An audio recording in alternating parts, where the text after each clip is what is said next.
Hi friends, బాగున్నారా? అందరూ బాగుండాలి, అందులో నేను ఉండాలి. నేను వేసిన కూరగాయల చెట్ల మొక్కలన్నీ చేస్తా చూడండి, సరేనా?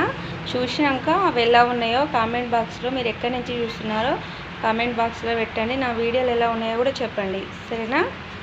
చూడండి సార్, చిన్న మల్ల చెట్టు, ఇది పెద్ద మల్ల చెట్టు. ఇక దోస పందిరి చేయించిన కదా మొన్ననే, ఇది దొండ పందిరి చూడండి.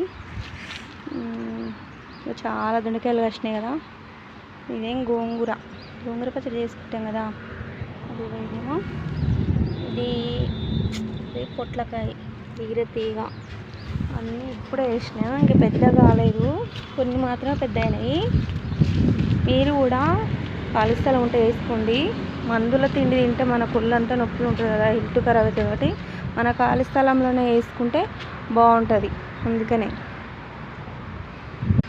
చూసిరుగా ఫ్రెండ్స్, నా దొండ తీగ